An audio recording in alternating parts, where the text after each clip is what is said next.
Selamat berjumpa kembali dalam layanan audio Sahabat Seperjalanan. Hari ini adalah Selasa 10 November 2020, Hari Pahlawan Nasional.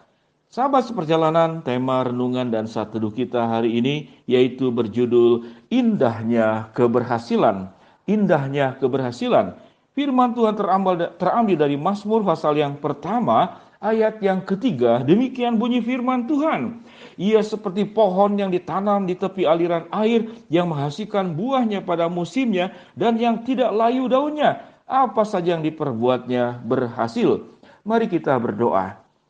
Bapa yang di dalam surga, tolong kami sahabat seperjalanan untuk bisa menyikapi hidup dan memaknai hidup dalam mengalami sebuah keberhasilan. Keberhasilan yang benar sesuai dengan firman-Mu, sesuai dengan petunjuk-Mu, dan sesuai dengan apa yang Tuhan inginkan terjadi di dalam kehidupan kami. Dan kami percaya Engkau sudah merancangkan keberhasilan di dalam hidup kami secara baik dan sempurna. Di dalam nama Tuhan Yesus kami berdoa. Amin.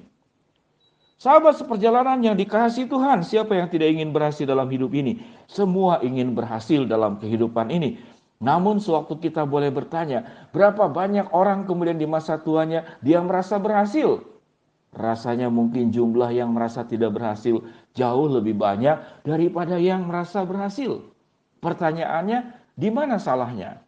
Karena dunia seringkali mengkategorikan orang berhasil itu adalah kaya, terkenal, punya kedudukan, dan punya popularitas. Itu keberhasilan yang hanya beberapa poin saja. Kaya, terkenal, berkedudukan, punya popularitas. Rasanya tidak sampai 5 jari. Sedangkan Tuhan itu merancang keberhasilan, ragamnya itu begitu banyak. Keberhasilan itu tidak selalu uang.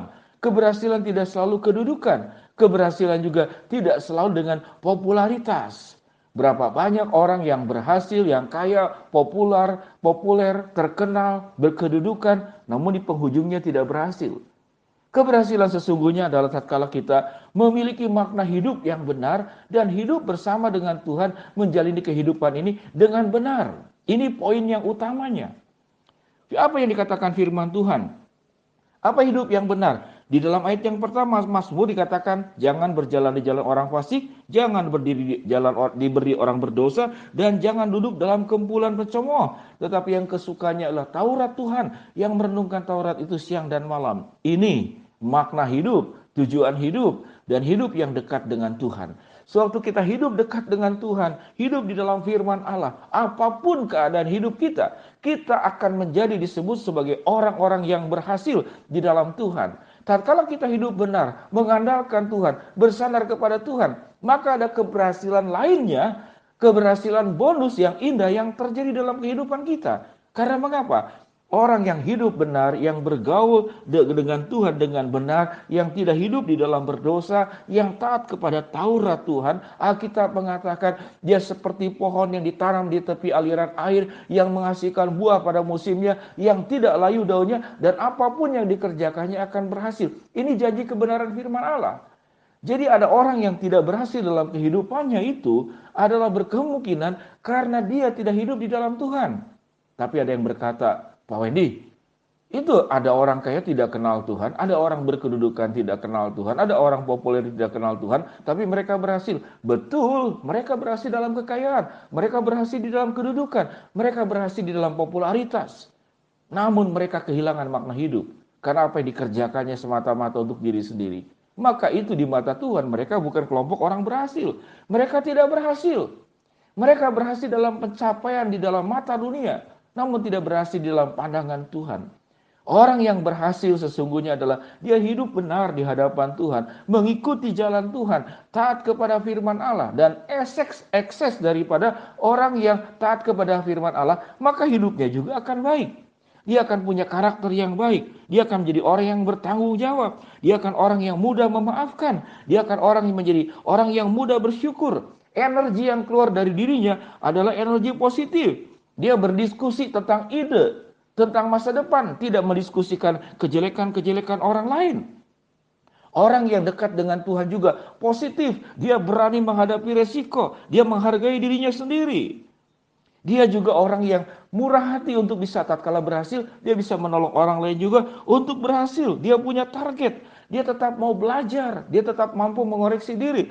Dia punya kemampuan beradaptasi dengan keadaan yang ada. Dia pandai mengelola waktu, dia pandai mengelola uang. Bayangkan, kalau orang yang dekat dengan Tuhan, maka ada modal-modal kehidupan, kebiasaan-kebiasaan hidup yang demikian banyak, maka itu adalah modal besar untuk orang berhasil di dalam bidang apapun. Anda akan berhasil menjadi orang kaya. Karena mengapa? Karena Anda memiliki karakter-karakter yang luar biasa yang saya sebutkan tadi. Anda akan menjadi orang populer. Mungkin tidak populer dalam pengertian Anda dikenal lewat media massa atau dikenal karena sesuatu yang Anda miliki. Namun Anda dikenal sebagai orang yang baik, orang yang bijaksana, orang yang murah hati. Maka itu pun juga adalah sebuah keberhasilan. Sahabat seperjalanan yang dikasihi Tuhan, apa itu keberhasilan? Ada banyak ragam keberhasilan. Kalau ditanya, Pak Wendy, apakah Pak Wendy itu orang kaya, orang yang berhasil? Saya merasa saya sebagai orang yang berhasil di dalam aspek karunia yang sudah Tuhan berikan kepada saya. Tuhan menitipkan kepada saya hati yang menggembala dan membapai begitu banyak anak-anak asuh yang saya layani. Saya punya harta itu, saya punya hati itu, dan saya latih, saya kembangkan, saya bertanggung jawab untuk setiap anak yang telah dititipkan Tuhan kepada saya sesuai dengan kemampuan saya, dan Tuhan menganugerahkan kemampuan-kemampuan lain di dalam hidup saya. Saya berdoa agar Tuhan menolong anak-anak yang dititipkan dari background keluarga yang tidak lengkap, yang cerai, yang broken home, yang ekonomi lemah.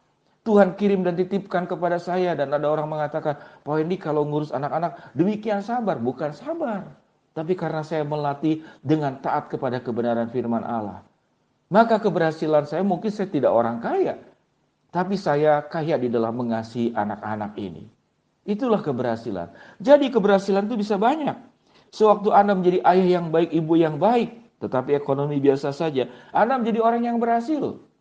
Tatkala Anda menjadi orang yang tidak mudah marah, Anda itu tidak mudah tersinggung, maka Anda juga orang yang berhasil di dalam mengelola perasaan. Anda juga orang yang bijaksana di dalam hidup, adil. Maka itu pun adalah sebuah keberhasilan.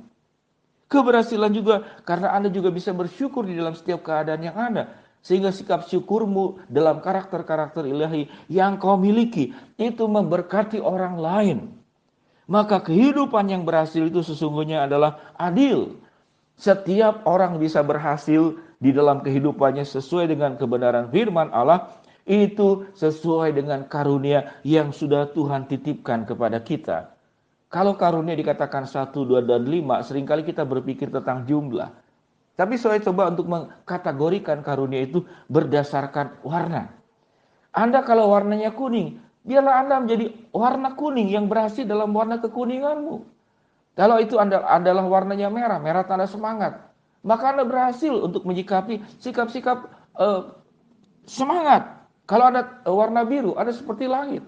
Anda juga berhasil yang memberikan inspirasi untuk orang bisa mencapai cita-cita.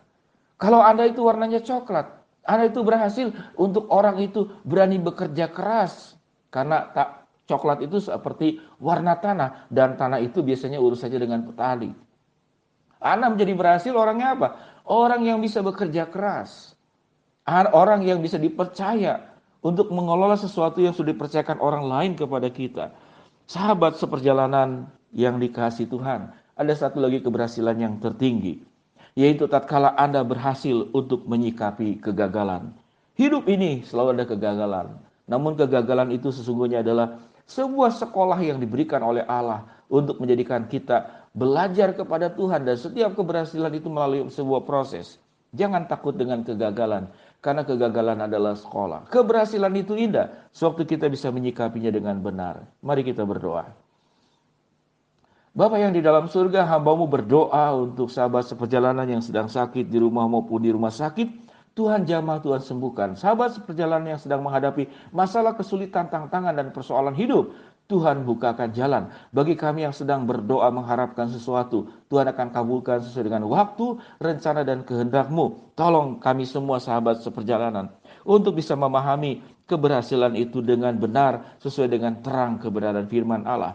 Indahnya sebuah keberhasilan hidup. Tatkala kami hidup bersama dengan Tuhan, maka kami adalah seperti pohon yang ditanam di tepi aliran air yang menghasilkan buahnya pada musimnya dan yang tidak layu daunnya. Apa saja yang kami perbuat akan berhasil. Dalam nama Tuhan Yesus kami berdoa. Amin. Shalom sahabat seperjalanan, indahnya keberhasilan dan Allah merancang hidupmu di dalam sebuah keberhasilan yang sesuai dengan kebenaran firman Allah. Shalom, selamat beraktivitas, Tuhan memberkati kita semua. Amin.